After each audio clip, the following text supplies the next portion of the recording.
1 year ago, the Philadelphia 76ers made a couple of off-season moves that, to put it nicely, left people scratching their heads. It wasn't blatantly obvious at the time just how poorly things would go from there, but as the season progressed, it became more and more obvious until the very end, when everything came crashing down, resulting in a first-round exit. The moves I'm referring to, of course, are the decisions to move on from Jimmy Butler, to pay Tobias Harris a max contract, despite the fact that he's never even been named an all-star in the league, and then paying $109 million to Al Horford, who was clearly both on the decline in his career and an awkward at best fit alongside Joel Embiid in the front court. These were potentially franchise-ruining moves that could have possibly set the team back for years, after looking like a team with an incredibly bright future just 1 year ago, which is why this offseason was so important. The Sixers had zero margin for error this offseason, and this brings us to the topic of today's video,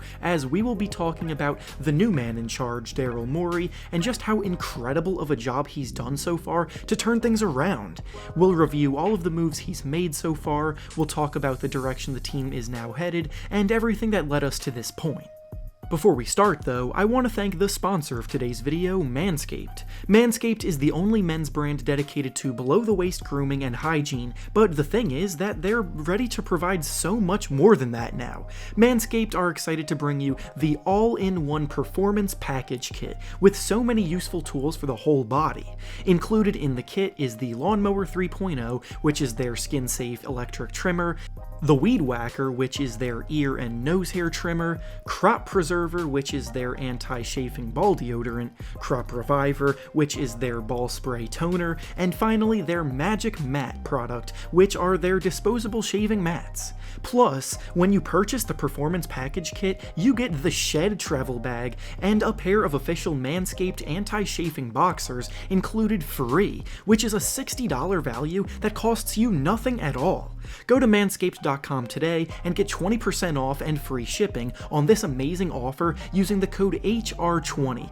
because trust me, your balls and your body will thank you. The link will be down in the description of the video and in the comments for you to check out, and now with that being said, let's get back to the video. So, we all know how the Sixers season went down, and after experimenting with big bully ball lineups in the era of pace and space, it's safe to say that the experiment was a failure. They got eliminated in the first round by the Boston Celtics by getting swept, their depth was kind of atrocious, and the players on the roster just made life incredibly difficult for the team's two best players, Joel Embiid and Ben Simmons. Because of all of this, former head coach Brett Brown lost his job and got replaced by Doc Rivers, who also lost his job after a disappointing Clippers season, but that move was at least a step in the right direction. Because say what you will about Doc's last year in Los Angeles, he is still objectively a more accomplished and successful coach with more pull around the top of the league. However, coaching wasn't the main issue here, because the front office is the group that made terrible decision after terrible decision to get them into this mess. So when general manager Daryl Morey was let go by the Houston Rockets, the Sixers made the best move they possibly could have made and brought him in to be the president of basketball operations, overseeing general manager Elton Brand and being the main voice in every decision made moving forward. Morey may not have built a champion in Houston, but he built some pretty damn good teams that were always right on the verge, and his reputation as one of the best executives in the league was earned for a reason. The Sixers brought Morey in only a mere 3 weeks ago, and in that span, he's already pulled off the near impossible, which, yes, means we'll finally be getting into the meat of this video, discussing all of the amazing moves he's made to get the team out of the hole that they dug themselves into. Everything ultimately had to begin with an Al Horford trade, because real progress was not going to be made until he was gone. But the problem is that with how poor of a season he had, combined with the money he was making, finding a suitor was not an easy task. On draft night, however, Morey pulled it off. The Oklahoma City Thunder have begun to go all in on their rebuild, and Morey saw that Thunder GM Sam Presti was looking to take in as many picks as possible,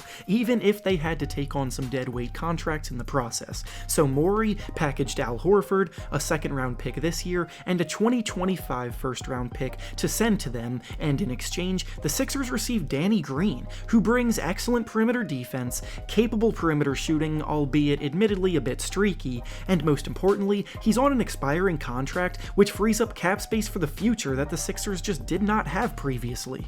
Then, when the draft actually began, Morey's work really got started. The Sixers owned the 21st pick in the first round, along with 3 more second-rounders after trading one away in the Horford deal, and with that 21st pick, the ideal selection would be a shot-creating guard that can also hold his own on defense, ready to give them good minutes off the bench immediately. And when they selected Tyrese Maxey out of Kentucky, that's exactly what they got. Maxey is an incredibly talented prospect that likely fell a bit in the draft because of his streaky perimeter shooting, but most who have followed Maxey through the ranks know he's a much better shooter than he showed, and projects to be an above-average career shooter in the NBA. Then, shortly after that, while the draft was still going on, he pulled the trigger on yet another trade, this time sending out Josh Richardson and a second-round pick to the Dallas Mavericks for sharpshooter Seth Curry, and now, all of a sudden, the Sixers have seemingly built a team with tons of perimeter shooting, having almost none of it a month ago. Ever since JJ Redick left the team in free agency a year ago, the Sixers lacked a go-to shooter to have running off of screens and spotting up, and Seth Curry brings everything that Redick brought while being a much more competent secondary ball handler and playmaker, and his fit alongside Embiid and Simmons is a match made in heaven. He's a career 45% three-point shooter, which is actually second best in the history of the NBA, so needless to say, his skill set will be valuable to the team's success this year. All of these moves that Morey made for the team had them back on the right path, but then free agency began. The Sixers didn't have much money to spend outside of small contracts and the mid-level exception to offer to a player, but yesterday, Morey addressed one of the few weak spots left on the roster, being backup center, by bringing in newly crowned champion Dwight Howard on a veteran's minimum contract, who just rejuvenated his career in Los Angeles by buying into a bench role and providing incredibly valuable minutes for them as a rebounder, defender, and rim runner. As long as Dwight keeps up that mindset that he had all of last season, then he's the perfect kind of player to have back up Joel Embiid, because historically, the Sixers have struggled when Embiid has either rested games or gone to the bench. So, to conclude, what we've learned from all of this is that a competent front office literally makes all the difference in the world, because over the last 3 years, the Sixers front office was a bit of a train wreck, and in less than a month of bringing in someone that knows what they're doing, things are looking up again. Players are the ones that go out and produce on the court, but putting the kind of players that they need to have in positions to get the most out of them is something in the hands of the executives, and in about a 3-week span, Daryl Morey has shown he's one of the best in the business. And with that being said, that's all I have for you today. Make sure to like the video, subscribe to the channel, and comment down below what you think of all of the moves that the Sixers have made. Thanks for watching, and I'll see you all next time.